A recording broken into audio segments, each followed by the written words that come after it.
আমি আজুয়া খেজুর, খেতে খেতে পাবেন ঝটপট এনার্জি, শরীর হবে তাজা। আমার পটাশিয়াম ও ম্যাগনেসিয়াম হৃৎপিণ্ডকে সুস্থ রাখে, রক্তচাপ নিয়ন্ত্রণে সাহায্য করে। আমার ফাইবার পেট পরিষ্কার রাখে ও কোষ্ঠকাঠিন্য কমায়। আমার অ্যান্টিঅক্সিডেন্ট শরীরের রোগ প্রতিরোধ ক্ষমতা বাড়ায়। আমার লোহা হিমোগ্লোবিন বাড়াতে সাহায্য করে, রক্তশূন্যতা কমায়। আমার ক্যালসিয়াম ও ফসফরাস হাড় ও দাঁত শক্ত করে।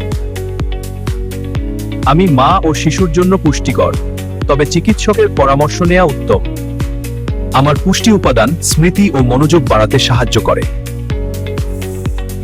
ভিডিওটি ভালো লাগলে লাইক, কমেন্ট ও শেয়ার করতে ভুলবেন না।